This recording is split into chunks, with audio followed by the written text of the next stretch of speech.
Hello friends, welcome back to my channel. I am Riddhi Khanna. तो आज हम इंग्लिश का how to tell wild animals poem पढ़ेंगे, जो कि कैरोलिन वेल्स ने लिखा है। बेसिकली मैं इनके बारे में पहले बता देती हूँ। कैरोलिन वेल्स एक अमेरिकन पोएट हैं जो कि एक यूनाइटेड स्टेट्स ऑफ अमेरिका में पैदा हुई हैं 18 जून 1862 को, और इनकी पहली बुक पब्लिश की गई थी 1896 में। बेसिकली इस पोएम में बता देती कि इस पोएम में क्या उन्होंने डिस्क्राइब किया है। बेसिकली इन्होंने वाइल्ड एनिमल्स को डिस्क्राइब किया है, उनके बारे में बताया है कि वो कैसे दिखते हैं, कहाँ पाए जाते हैं, और इनके सामने गिड़गिड़ाओ या कुछ भी करो तो ये हमला कर देते हैं, या इनके सामने खुश मतलब खेलो तो तुमको हक कर लेते हैं। तो ऐसे कौन से एनिमल्स होते हैं जो तुमको हक करते हैं, कौन से एनिमल्स होते हैं जो तुम उनके सामने गिड़गिड़ाओ फिर भी वो झपट्टा मारते हैं तुम में। तो आज हम इस पोएम में यही पढ़ेंगे। तो पहले मैं तुमको पढ़ाऊँगी आपके एशियन लायन के बारे में। आपका जो ये एशियन लायन है, एशियन लायन आपका ईस्टर्न रीजन में रहता है। ये बड़ा ही लार्ज और पावरफुल एनिमल माना जाता है। सबको पता है कि lion was the king of the jungle, and yellow brownish colour में होता है, और ये लोगों को डराता है, टेरराइज द पीपल, ये लोगों को डराता है। और अगर आपको ये चीज़ें आपको कहीं दिख जाए, ऐसी क्वालिटीज़ अगर दिख जाए, तो मान जाना कि वो एक एशियन लायन है। तो आपको अपने आंसर्स में ऐसे पॉइंट्स में आंसर नहीं लिखने, मतलब ये आपको पॉइंट्स में बता दिए गए हैं। अब आपको आंसर फॉर्मेशन में ऐसे करना है that Asian lion was found in a jungle of eastern region. He was a large and powerful animal. He is yellow brownish in color, and he is enough to terrorize a person to death. And if an animal has all these traits, it must be that it is a Asian lion. ऐसे आपको answers लिखने हैं। मतलब वो eastern region में रहता है, large powerful है, येलो ब्राउनिश कलर में है, और लोगों को डराने का काम करता है। ये एशियन लायन के बारे में हो गया। अब आपका हम पढ़ेंगे बंगाल टाइगर। अब बंगाल टाइगर का बता देती हूँ। बंगाल टाइगर येलो बॉडी की होती है, उस पर ब्लैक स्ट्राइप्स होते हैं। ये येलो ब्लैक बॉडी होती है, येलो स्ट्राइप्स होते हैं। तो येलो बॉडी ब्लैक स्ट्राइप्स होते हैं बंगाल टाइगर के। ये बड़ा एजाइल होता है, मतलब बड़ा फुर्तीला होता है, और ये सिंपली ईट कर जाता है, सिंपली खा जाता है क्रिएचर को एक ही बारी में गप। ठीक है। और अगर आपको ऐसे कई ट्रेड्स दिख रहे हों तो समझ जाना ये बंगाल टाइगर है। ठीक है। तो आपको बंगाल टाइगर का भी सेम आंसर्स लिखने हैं कि he was in yellowish, there are black stripes all over this bodies, and they are very impressive and agile animal. ठीक है। ऐसे आपने लिखना है he will simply eat away that creature at once, and if an animal fulfil these traits he must be Bengal tiger.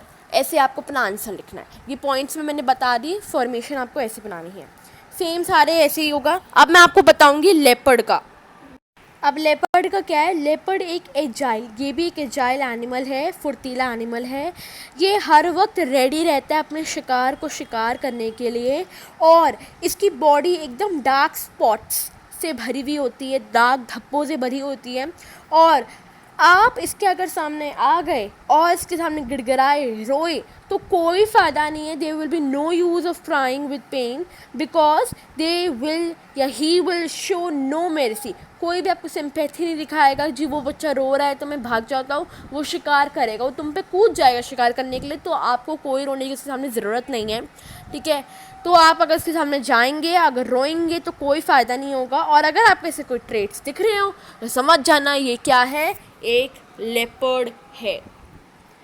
तो ऐसे ही आपको points में मैंने बता दिए। आंसर आपको सेम फॉर्मेशन में लिखना है। अब मैं आपको बताऊंगी हाइनास और क्रोकोडाइल्स में इन दोनों में डिफरेंस क्या है। वैसे तो कहते हैं कि इन दोनों में डिस्टिंग्विश करना, मतलब डिफरेंस देखना बहुत ज़्यादा मुश्किल होता है, बट इनमें एक अलग सिमिलैरिटीज़ हो जाती हैं जो बहुत ज़्यादा पता चल जाता है कि हाइनास कौन है, क्रोकोडाइल्स कौन है। हाइनास जो होते हैं बड़े मेरी स्माइल्स, मतलब थोड़ी सरकास्टिक स्माइल्स की वजह से आते हैं। मेरी स्माइल्स की वजह से वो जानबूझ के ऐसा करते हैं कि सामने वाला शिकार जो है वो आराम से पकड़ा जाए। और जो क्रोकोडाइल्स होते हैं उनके आँखों में टीयर्स होते हैं, मतलब रोना धोना ऐसा, मतलब नकली आँखें थे ना, क्रोकोडाइल की तरह नकली आंसू मत बहा, तो वही है। इनके आंखों में अगर नकली आंसू देख ले समझ जाना वो तुमको शिकार करने के लिए बैठा हुआ है। तो ये दोनों डिफरेंस है। इनमें एक डिफरेंस है, बाकी लेपर्ड और क्या कहते हैं एशियन टाइगर वगैरह में बहुत सारे डिफरेंसेस हैं। इनमें एक डिफरेंस है, हाइनस जो है वो मेरी स्माइल से आता है, और क्रोकोडाइल्स जो है वो टीयर्स लेकर आता है अपनी आँखों में। ठीक है, अब मैं बताऊंगी आपको बियर के बारे में। बियर का क्या है, अब बियर जो है उसका एक अच्छा पॉजिटिव वे भी है बट नेगेटिव वे भी है। बियर जो है अगर उसने ह्यूमंस को देख लिया तो उसको टाइट हग कर लेता है, और इतना टाइट हग होता है उसका कि डेथ में बदल जाता है। वो एकदम इतना टाइट हग कर लेता है वो इंसान को कि लोगों की मौत आ जाती है। ठीक है, तो बियर का बस इतना ही था कि टाइट हग करता है और ह्यूमंस को देखते टाइट हग होता है, और इतना टाइट हग होता है कि डेथ मतलब आ जाती है। अब हम पढ़ेंगे आपका चमेलियन का। चमेलियन का क्या है, चमेलियन एक छोटा सा क्रिएचर है जो कि ये स्मॉल क्रिएचर होता है। ये बिल्कुल लेजर्ड की तरह होता है। लेजर्ड में क्या होता है, इसके ईयर्स नहीं होते, विंग्स नहीं। तो आपकी पोम यहीं तक ख़त्म होती है। ये बड़ा इंटरेस्टिंग और फ़नी पोम है पूरे पोम में से। तो कैसी लगी आपको मेरी समझाना, और अगर अच्छा लगा हो तो please like share comment and subscribe my channel. Thank you.